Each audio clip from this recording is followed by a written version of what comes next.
Hey everybody, welcome to Garrett's Games of Geekiness. We've got a game for you once again. We're trying to get as many Essen games played here and get these videos up so that you can check out these new things and possibly add them to your collection. Remember, before we start, that you can sponsor the podcast by going to patreon.com/GarrettsGames, down in the show notes to check out the games that no longer fit on our shelves but might belong on your table. And of course, make sure that you thumbs up and subscribe to this video series that we've got. And we're going to be covering these in more detail on our long-running, almost 19 years now, weekly audio podcast that we've got out there as well. So we're glad you're here, but check out the audio. But if you like the video, we got all these things. Okay, so how you doing, Honey Bunch? I'm doing great. Good. All right. Well, we have Tivoli this week. This is designed by Asger Johansen, and it's from Plotmaker Games. It is for 2 to 6 players, 8+ on the box. Says 30 to 60 minutes for the time play, and you don't need 30 minutes if you got just 2 players.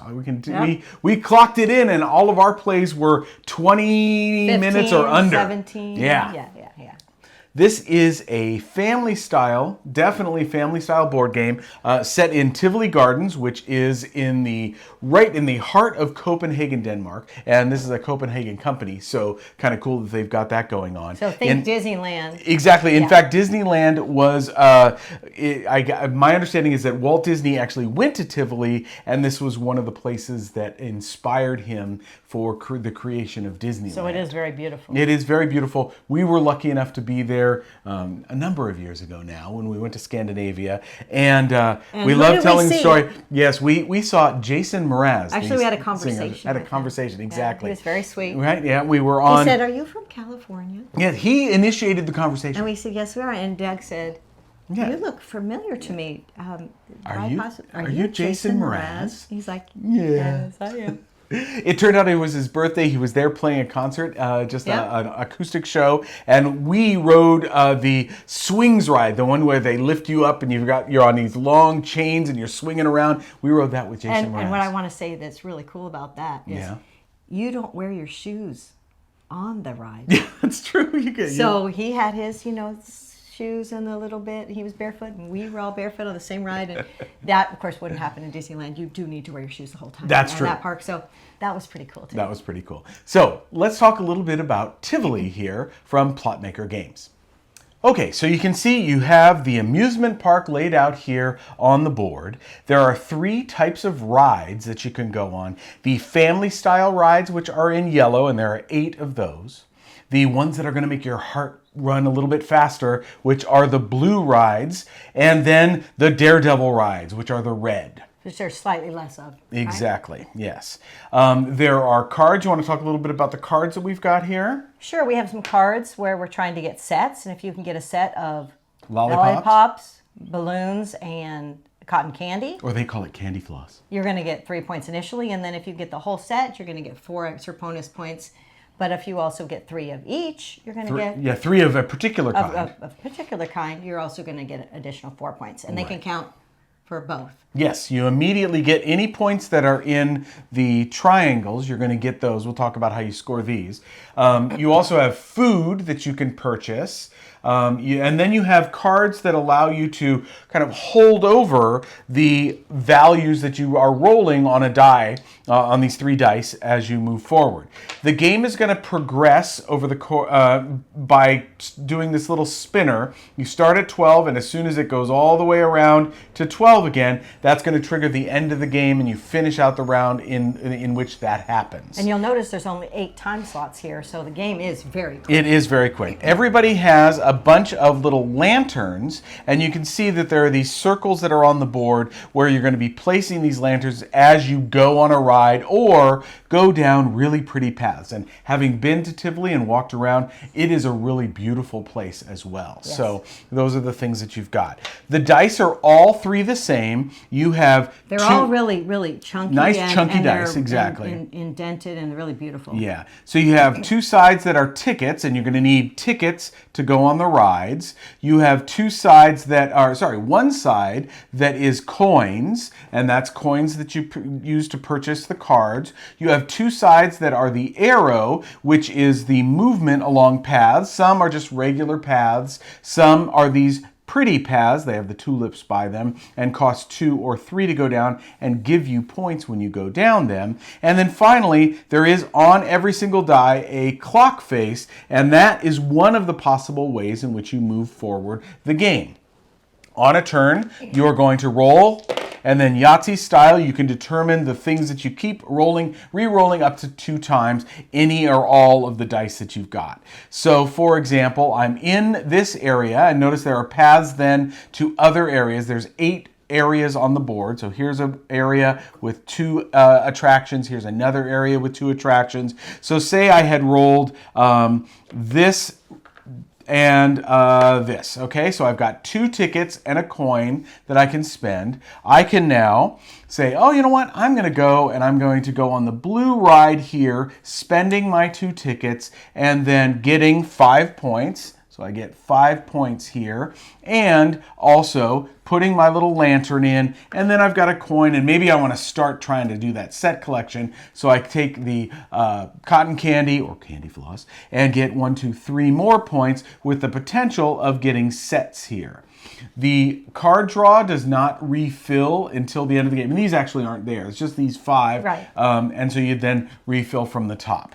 So that's the way that goes.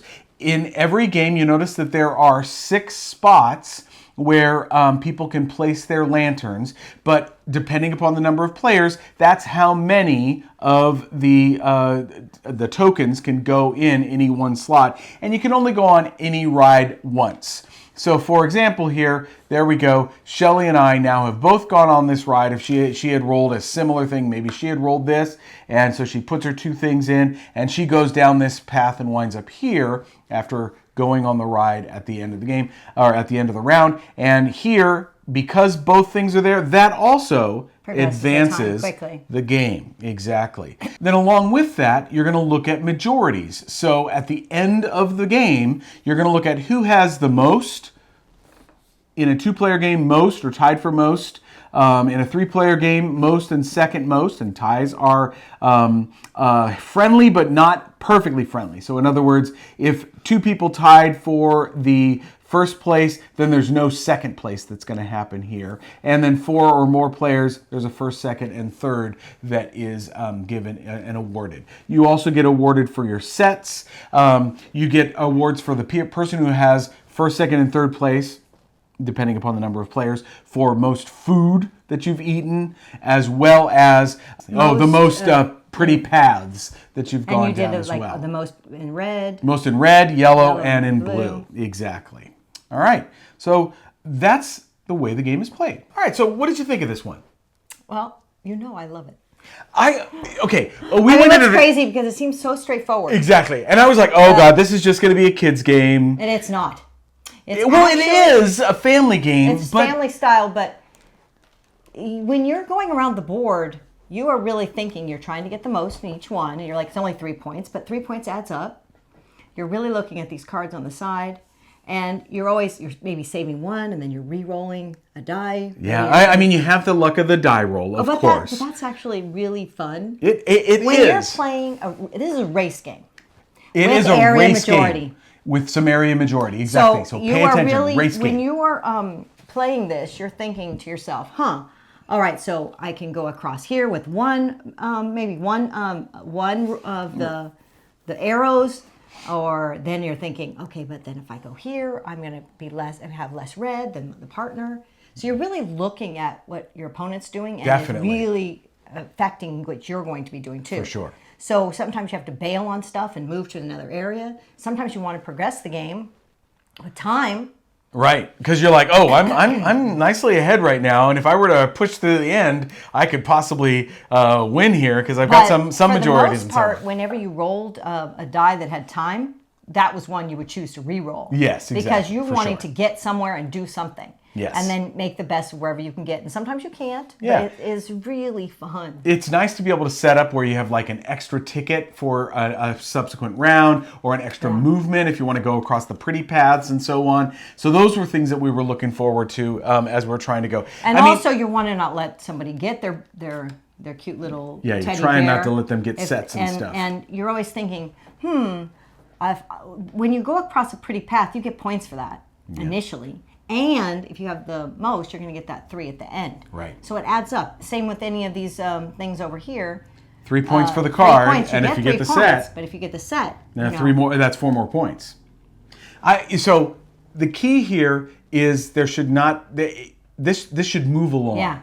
As we said, for gamers. we played in 20 minutes or less with 2 players, and I don't think it should add a whole heck of a lot more. No. If you add 3, it's going to add a little bit more with each subsequent player, but the downtime should be small because you're making these decisions quick, right? Yeah, because it's 3 points. Yeah. So you can easily see, because all the pieces look the same.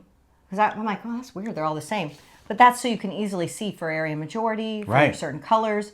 You can see if you're on a pretty path, so you can easily count, and you're always thinking, if I go here, then I can, make this happen, or, okay, well, I can't do it, but I'm just going to roll it and see what happens, and you might get it. Definitely. It is really fun, fast race area majority game. For sure.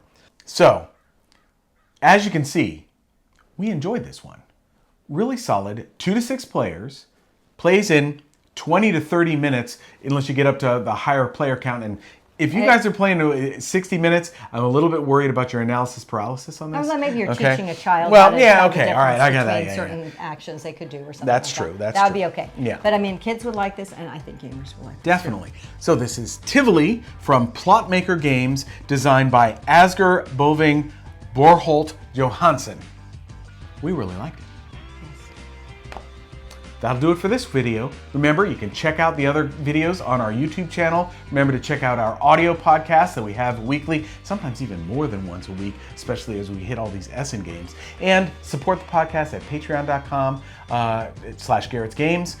Thumbs up, subscribe, and we'll see you next time. Take care. Bye.